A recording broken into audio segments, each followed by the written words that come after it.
study tip to get ready for this. So like I said, rather than read directly off these PowerPoint slides, I'll be offering some relevant insight into any definitions or concepts we encounter, starting with this basic definition of sociology. What's really important to understand about this simple definition of sociology, in my opinion, is just the fact that we are a ology in sociology, ology being the Latin-based suffix for study of or science of. And that's simply to say that we are a scientific discipline that employs rigorous scientific methodology as our base of knowledge. I'll get to this in a minute. So we approach the study of society as scientists, not as merely philosophers or historians or theorists, but as practitioners as well. And because we need to guard against our own subjective biases about what we study and what we find, we employ the rigor of the scientific method to do that. That makes us more of a science-based discipline, both quantitative and qualitative, but it's there and it's palpable. So in particular, in my view, because we are acknowledging that in order to understand the human condition objectively, given that we're in the business of studying ourselves, which can be tricky, we must first recognize our human biases and faulty perceptions based in our evolutionary, psychological, and neuropsychological, and sociological history as a species.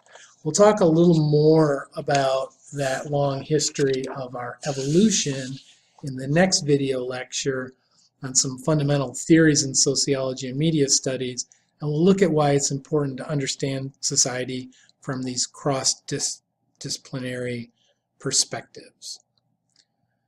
The major concept that's going to be threaded throughout this course, sort of as a tool for understanding, is this concept known as the sociological perspective. So let me talk about it. This term, coined by the famous sociologist C. Wright Mills, who coined the term the sociological perspective, or as he termed it, the sociological imagination. Those are interchangeable terms. As you can see from the definition here, he is referring to the idea that we are largely products of our social environments, not to discount the idea that we have innate, inborn traits and characteristics as individual people, but we emphasize how those predispositions are shaped by the social world we inhabit and experience in our daily lives, starting in the home with your family, but also including other social institutions you've encountered, such as religion, politics, your peer groups. And we'll be focusing on another important social institution here in this class, obviously, that is media as a social institution. More specific to Mills's idea of the sociological imagination is his claim that in order to understand society and the people in it, we must acknowledge that we cannot understand either without understanding how the history of human and human socialization shaped us. In other words, you have to put human social history in context. So for instance, we would argue that you can't understand racial discrimination and prejudice today, as expressed in the mass media, for example, without understanding the history of slavery in this country and the ideas about race and inferiority that were produced by the actors and claims makers that historically promoted those ideas, and by those who still hold on to those antiquated ideas still today. In Mills's article, he speaks of personal troubles versus public issues when he elaborates on this basic point and offers examples of how we always need to be mindful of the socio-historic context which our personal troubles occur. Let me give you an example. Are you a broke-ass student like I was? Why is that? Why don't you have money to go to school? Why is it such a struggle? Without any historical context for it, you probably wouldn't see why it matters that college tuition has skyrocketed over the past 15 years or so due to the bank's ability to control legislation that reduced federal money granted to individuals who were pursuing college. Remember those Pell Grants? Like Pell Grants, that used to cover more than half of tuition in the past, so that students today are forced to take out, on average, something like $20,000 in loans just to get a bachelor's degree, sometimes a lot more than that too. Whereas in past generations, college was essentially free. I remember paying like $1,500 for a semester at Michigan State, for example. Well, what socio-historical factors resulted in this phenomena that you're broke right now, right? Personal troubles and public issues. I'm trying to make that connection here, right? Who benefits from this arrangement? Who loses from it? Sociologists also ask these critical questions, which brings us to the final point about the sociological imagination or perspective. So there's a second dimension to the sociological imagination that I want you to take note of, which is this. Beyond just connecting culture and history with today's society, we also examine inequality and stratification in society and how that social structure benefits some over others, or benefits some more than others. And we attempt to understand how those in power maintain their advantage and for what purpose. As critical questions like these, as I should say, as informed citizens and as active participants in a democratic society, sociologists are invested in asking certain questions, certain critical questions like these, so that we can foster social justice and greater equality in a fair and just society, which I think is what we're all striving for, really. There's a related term, and actually a theory that we'll talk about next time, I think, known as social constructionism, and it'll be a guiding sort of theoretical lens in this class as well. We'll talk more about it. It plainly states that our perception of reality is driven through the construction of reality that we're all immersed in. Since perceived reality is reality in essence, sociologists need to examine what things, what norms, values, and beliefs people believe to be true, and not so much what might actually be true, since it is our belief that drives our decisions, including how we as a society have constructed this thing we call culture. So now I want to turn to this next concept, culture, and break it down into its constituent parts. So what is this thing called culture? And how's it tied to this thing called popular culture that we're going to address specifically in this class? As your first discussion post, I'm going to ask you to give your own definition of popular culture and to discuss that definition. In doing so, you'll find it's an elusive concept because culture is an elusive concept. So here I've offered a simple definition of culture: any product of social interaction. And this is a kind of a point to get us started. And I invite you to consider the various forms culture takes shape, such as sports culture, material and non-material culture, consumer culture, and what we commonly refer to as popular culture. We can talk about subcultures and countercultures, but what they all have in common is that they are products of social interaction. So that's the first point to be made about culture. What is it and why is it relevant to the study of popular culture? We then can talk a little more specifically about three primary elements of culture. And I'll start with these basic definitions of each of these terms, and then I'll go through them in separate slides, one after the other, and give you a little more detail to get you thinking about these elements. So the three elements are norms, values, and beliefs. We use these terms interchangeably, but make note there's strictly a difference between them. When we talk about norms, we're talking about behaviors. And in particular, we're talking about standards of desirable behavior. So what expectations are there for what's considered normal behavior in your culture? Sometimes that's hard to see, but and so sometimes we fail to recognize how powerful they are. But that's why we study norms as a starting point for anytime we talk about culture. Norms defined as standards of desirable behavior.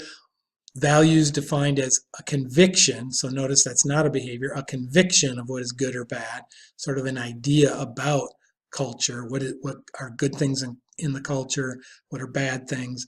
So it provides a layer of uh, uh, sort of a layer of conviction of how we see things as either desirable or undesirable, not the behavior itself. And then we talk about also beliefs, which are statements of reality that are accepted to be true, but which aren't always true. Let's look at each one of these real quick.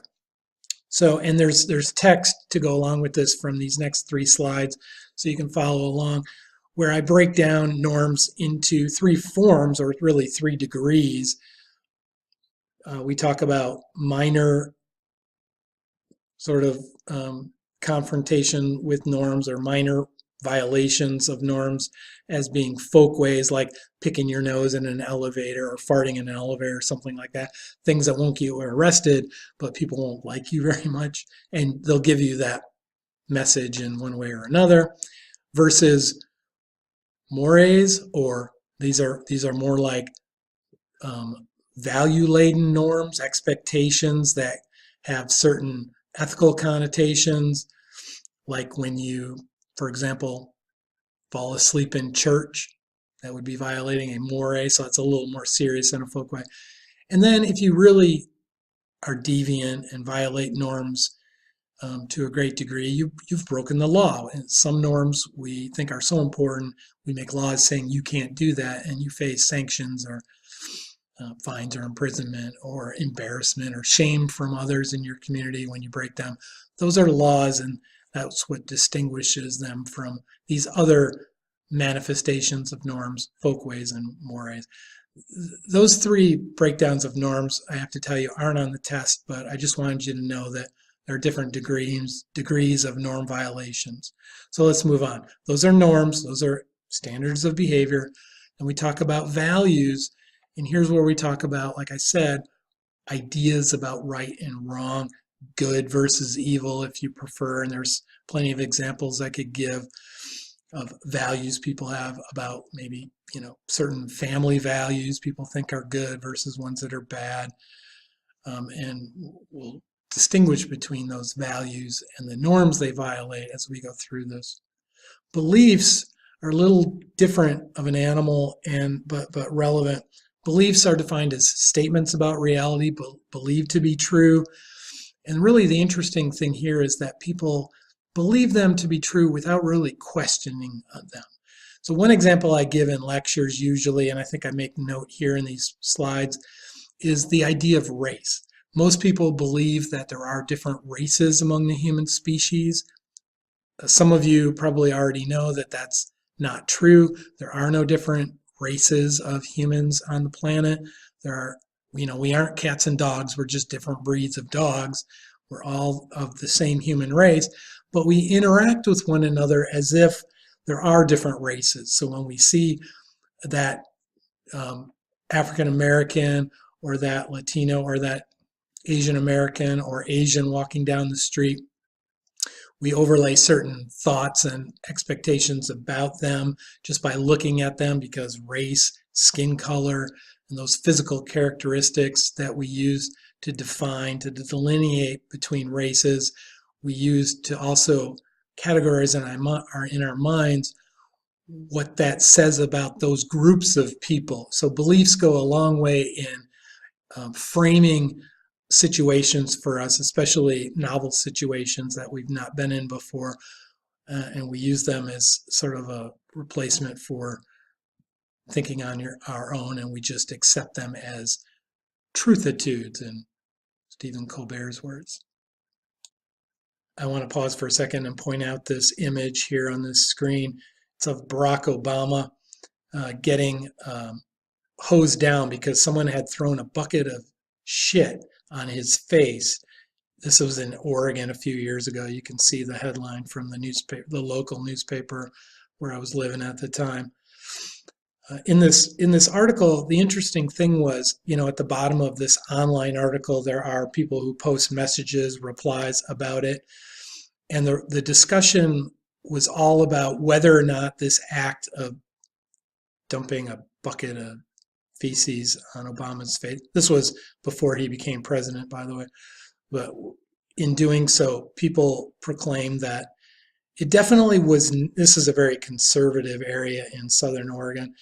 The conversation where otherwise in other places would have been this was an act of racism.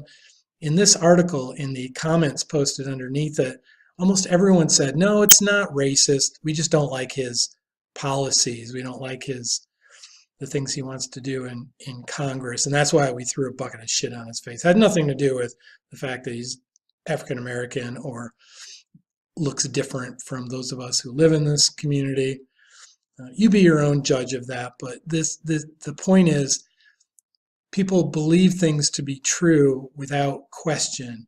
And whether or not you believe racism exists, as this image and article illustrate, or not, that's what you believe, and you think it's either right or wrong. And that informs the way you act with other people, the way you interact with them, and ultimately how you choose to behave in the social world as well. So I'm going to call this the end of part 1 of this introductory lecture on basic terms and concepts, because I'm at about 20 minutes and I want to spend a little longer on this next term, probably the most important term for our purposes in this course. And that term is ideologies, and I want to break that one down a little bit. So I'm going to stop here, and I'll see you in part 2 of this video lecture series, and we'll pick it up from there. Okay.